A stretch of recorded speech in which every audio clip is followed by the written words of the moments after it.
औज़ुबिल्लाहिमिनश्शैतानिर्रजीम बिस्मिल्लाहिर्रहमानिर्रहीम। अस्सलामु अलैकुम वरहमतुल्लाहि वबरकातुहू। Dear students of class 7th, hope that you will be okay by the grace of Almighty Allah. Dear students, health is the priority. Take care of your health as the COVID-19 has spread throughout the world and has become a great threat for the human population. Dear students, today we will try to solve the question number 8 and onwards of exercise 5.1 lines and angles. प्यारे बच्चों, हमारा question number 8 जो है वो है an angle is greater than 45, is it complementary angle, it's complementary angle greater than 45 और equal to 45। एक angle 45 degree से ज़्यादा है, क्या इसका कॉम्प्लीमेंट्री एंगल 45 डिग्री से ज़्यादा है या इसके बराबर है या इससे कम है। सीधी सी बात है, चूँकि दो कॉम्प्लीमेंट्री एंगल्स का मजमुआ जो होता है वो होता है 90 डिग्री। अगर एक 45 डिग्री से ज़्यादा है तो दूसरा 45 डिग्री से कम होगा।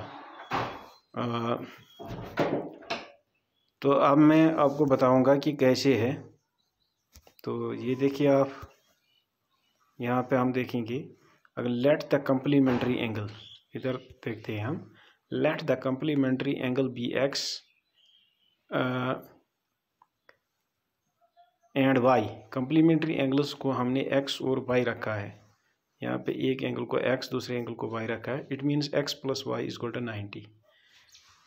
It is given that x जो है वो ग्रेटर देन 45 है। That means x plus y is greater than 45 plus y. ठीक है, नहीं 45 प्लस वाई, और 90 इज ग्रेटर देन, यहाँ पे 90 is greater than 45 plus y, implies that 90 minus 45 is greater than y, implies that y is less than 45। तो यहाँ पे जो y less than 45 आता है, it means that जो कम्प्लीमेंट्री एंगल होगा इसका that will be less than 45, क्योंकि पहला जब greater than होगा 45, greater than 45 जब पहला वाला होगा तो दूसरा वाला होगा, सीधी सी बात है, less than 45, क्योंकि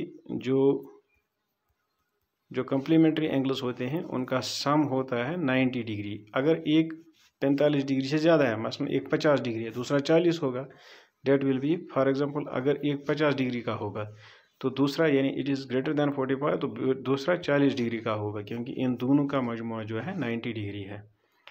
तो अब हम क्वेश्चन नंबर 2 पे जाएंगे। तो जो इसके बाद जो क्वेश्चन नंबर 9 है, क्वेश्चन नंबर 2।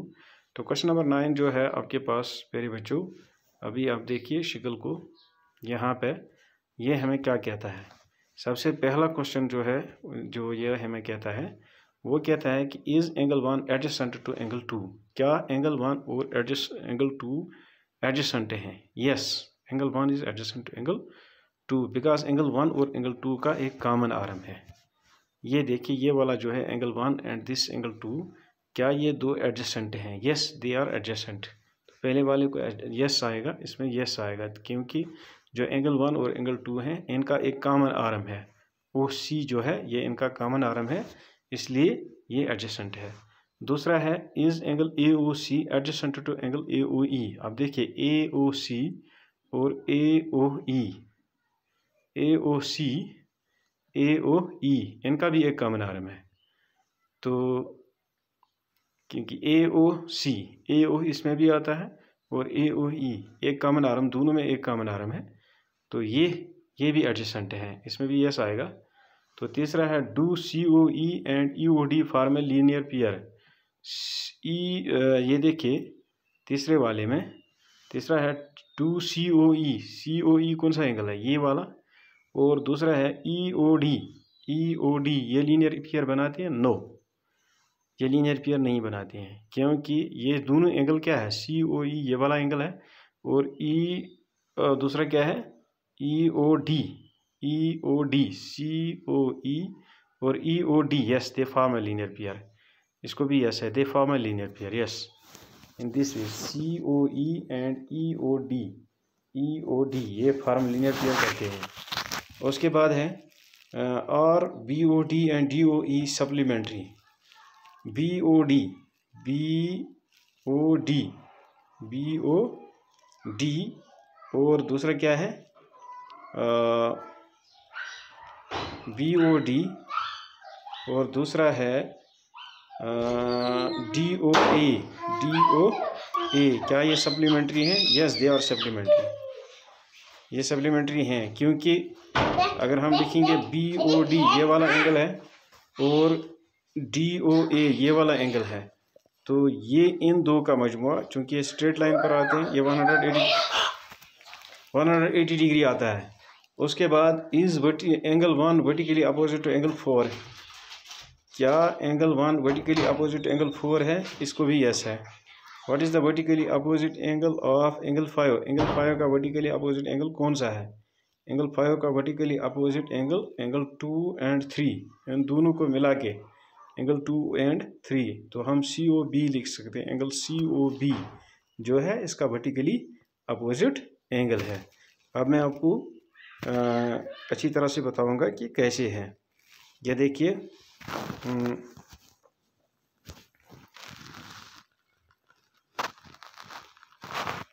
पहला वाला है यस एंगल AOE, इसमें जो है OC कॉमन आर्म है। दूसरे में no they have non common arms on opposite side of common arm. Common arm के अपोजिट साइड में नॉन कॉमन आर्म, सो दूसरे वाले को नो आएगा। तीसरा यस दे फॉर्म, चौथे में भी यस दे आर सप्लीमेंट्री। पांचवा yes they are vertically opposite angles. Vertically opposite angle of angle 5 जो है COB है, और वर्टिकली अपोजिट एंगल ऑफ 1 कौन कौन सा है? 1 और 4 है। 5 का अपोजिट 2 और 3, 2 + 3 है। और लीनियर पेयर ऑफ एंगल्स यहाँ पे एंगल 1 एंगल 5 और एंगल, ये फिर 10वां क्वेश्चन है। हमें यहाँ तक ही देखना है कि पहले वाले में जो है हम वापस जाएंगे।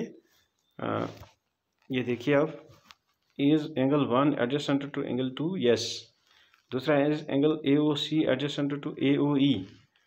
AOC AOE एडजेसेंट एंगल्स, लेकिन जो non common arms they don't lie on the same side, on the opposite sides of the common arm.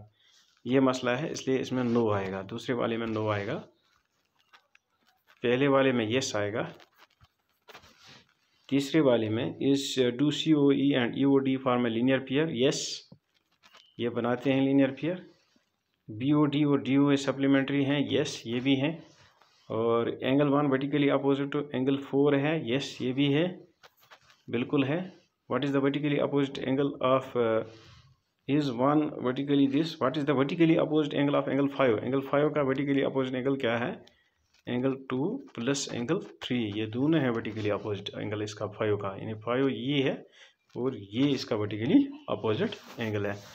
तो इसमें आप देखिए यहाँ पे ये जो है, यहाँ देखिए आप, ये पहले वाले का है yes angle OC is the common arm.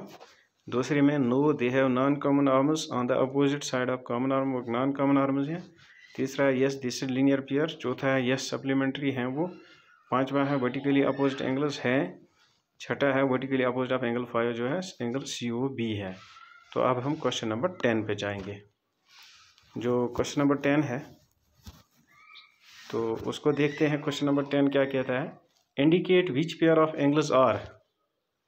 हमें यहाँ पे इंडिकेट करना है, ये जो हमारे पास ये वाली शक्ल जो है, इस शक्ल में हमें इंडिकेट करना है कि कौन सा पेयर ऑफ अपोजिट एंगल्स जो है, जो वर्टिकली अपोजिट एंगल्स हैं, और लीनियर पेयर कौन सा है।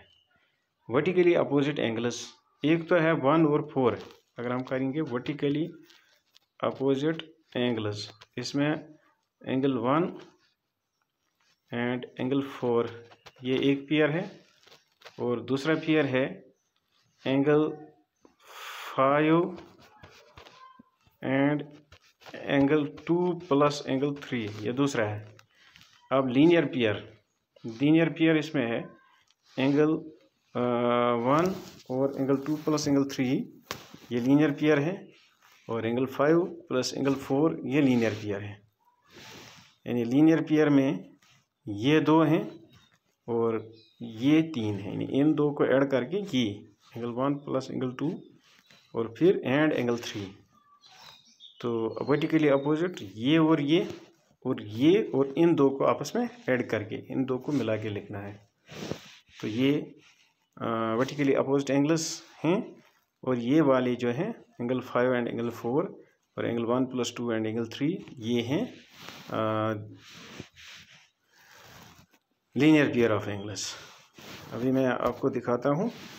ये देखिए वर्टिकली अपोजिट एंगल्स एंगल 1 और एंगल 4 है, हमने शक्ल को देखा है। और उसके बाद दूसरा जो है angle 5 angle 2 plus angle 3 linear pair है 1 और एंगल 5। और उसके बाद एंगल 5 और एंगल 4 इसने दिखाया है, लेकिन एंगल 5 और एंगल 4 नहीं है। लीनियर पेयर हमें बताना है। तो एक मिनट वापस जाएंगे।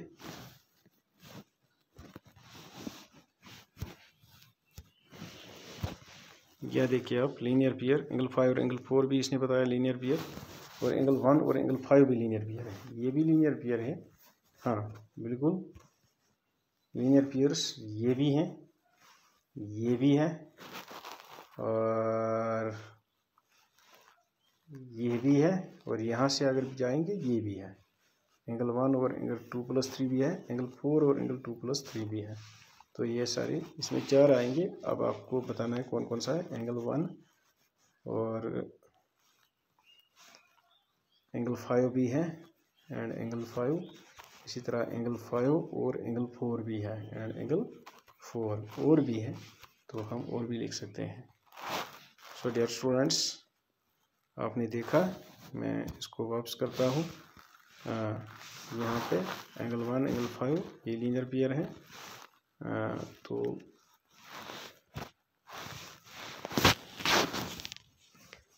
चलिए उसके बाद जो क्वेश्चन नंबर 11 है, क्वेश्चन नंबर 11 में आपको in the following is angle 1 adjacent to angle 2 give reasons. क्या एंगल 1 एंगल 2 का एडजेसेंट है, आपको रीज़न भी बताना है।